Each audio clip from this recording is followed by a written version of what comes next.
This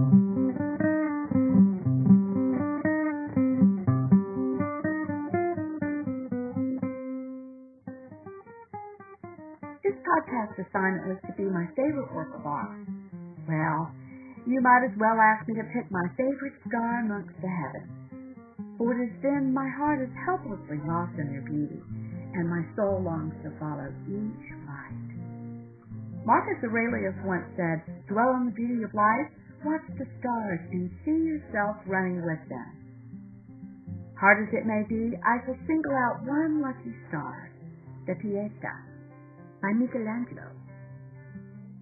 In 1498, at the age of 24, a young artist from Florence, Italy, named Brunarore de Michelangelo, was commissioned by Cardinal de Leguras of Rome to do a life-size sculpture of the Virgin Mary holding her son in her arms, named the Pieta, meaning pity in Italian. It would be the first of 4 Pietas in his lifetime, but only one would be completed by Michelangelo. Though there are other Pietas by several artists, Michelangelo's first, known as the Vatican Pieta, is thought by many to be the best sculpture in the world. When it was unveiled, he overheard people attributing his Pieta to another artist named Cristoforo Solari. In an angry rage, he went to the church that night and carved across the sash of Mary, "Michelangelo Buonarroti of Florence created this." Later, he regretted his prideful impulse and never signed another work again. Michelangelo once said, "Every idea that a man can conceive is in the stone itself, already there, hidden in the excess stone, but will still require a hand that obeys the mind to free it." I was so mesmerized by a visit when I was 17 that I have chosen the Pieta to offer my perspective on its formal elements of color, line, shape and space, and time and motion. In addition, I will review its design and construction, balance, space and proportion, and unity and variety. Light is a color. White reflects all colors of the visible light spectrum to the eyes. White Carrara marble evokes purity and nobility. It empowers you to draw your own interpretation of color, so as not to distract the eye. The natural patina welcomes time to add character and depth. Michelangelo once said, "Every block of stone has a statue inside it, and it is the task of the sculptor to discover it." Lines flow effortlessly like the soft drape of Mary's clothing. The definition of his limbs falls gently over the Madonna to draw the viewer closer. We yearn to wipe her tears as we trace his muscles, his veins, his bones, and stroke his skin. Shape and space. It is the stark contrast depicted by the lifeless body held by Mary, which Michelangelo masterfully defies in proportion as she musters strength to hold him. When challenged on why he chose to portray Mary as a younger woman, Michelangelo answered, "Women who are pure in soul and body never grow old." Ultimately, he won great favor from the church and wide acclaim as the greatest sculptor of all time. Texture and surface.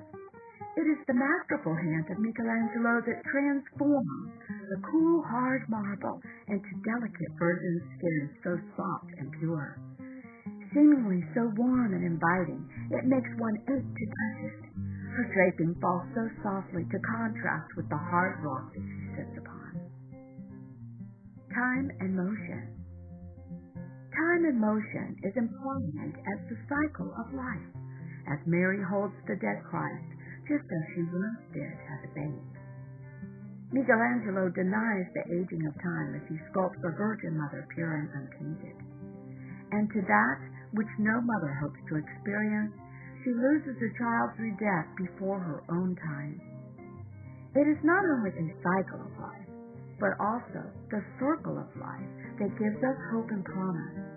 Just as Mary's unconditional love bolsters her quiet strength, it is her undying faith in the divine that summons hope in the eternal prophecy, infinite and timeless. Principles of design and composition. Balance. The balance, or sense of harmony, seems only possible through a spiritual element, powerful yet invisible to the naked eye. And though we see the visual weight is not equal, the counterweight of a mother's powerful love is harmonious nonetheless.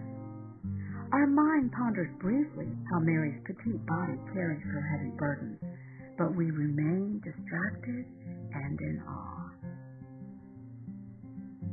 Scale and proportion. Note Mary's foot is perched upon the rock to support him upon raised knees, as she did once when he was a child. Collapsed upon her, perhaps Christ finds his last earthly refuge in Mary's loving arms. The skillful mastery of Michelangelo disguises the disproportion, so subtle and forgiving. We anguish at Christ's head cast back with death's abandonment, which spurs Mary to grasp him tighter under his arm as she struggles to hold on to him now and forever. Michelangelo wrote that a true and pure work of sculpture, by definition one that is cut, not cast or modeled, should retain so much of the original form of the stone block, and should so avoid projections and separation of parts that it would roll downhill of its own weight. Unity and variety. Unity portrays these two figures as one, mother and child. There is completeness. Though Mary is resigned to his physical death, she relishes this last moment. One senses a quiet resolve in Mary's downcast eyes. Knowing Jesus is no longer of this earthly world, she prays for when she will see him again in heaven. In conclusion, I express great gratitude to Renaissance artist and art historian Giorgio Vasari, who wrote about Michelangelo in his 1550 book titled Lives of the Artist. But as his close friend and confidant, we are blessed with many of Michelangelo's direct quotes, letters, and are able to catch a rare glimpse of the heart and soul of such a great master. Vasari was so inspired by the Pieta, he wrote, "It would be impossible for any craftsman or sculptor, no matter how brilliant, ever to surpass the grace or design of this work, or try to cut and polish the marble with the skill that Michelangelo displayed. For the Pieta was a revelation of all the potentialities and force of the art of sculpture. Among the many beautiful features, including the inspired drapery, this is notably demonstrated by the body of Christ itself. It would be impossible to find a body showing greater mastery of art and possessing more beautiful members. Or a nude, with more detail in the muscles, veins, and nerves stretched over the framework of bones. Or a more deathly corpse. The lovely expression of the head, the harmony in the joints and the attachments of the arms, leg, and trunk, and the fine tracery of veins are all so wonderful that it is hard to believe that the hand of an artist could have executed this inspired and admirable work so perfectly and in so short of a time. It is certainly a miracle that a formless block of stone could ever have been reduced to a perfection that nature is scarcely able to create in the flesh."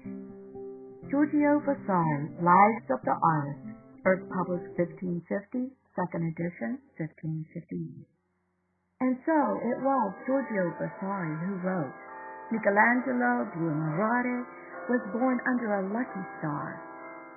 We are lucky to have his shining star, the Pieta."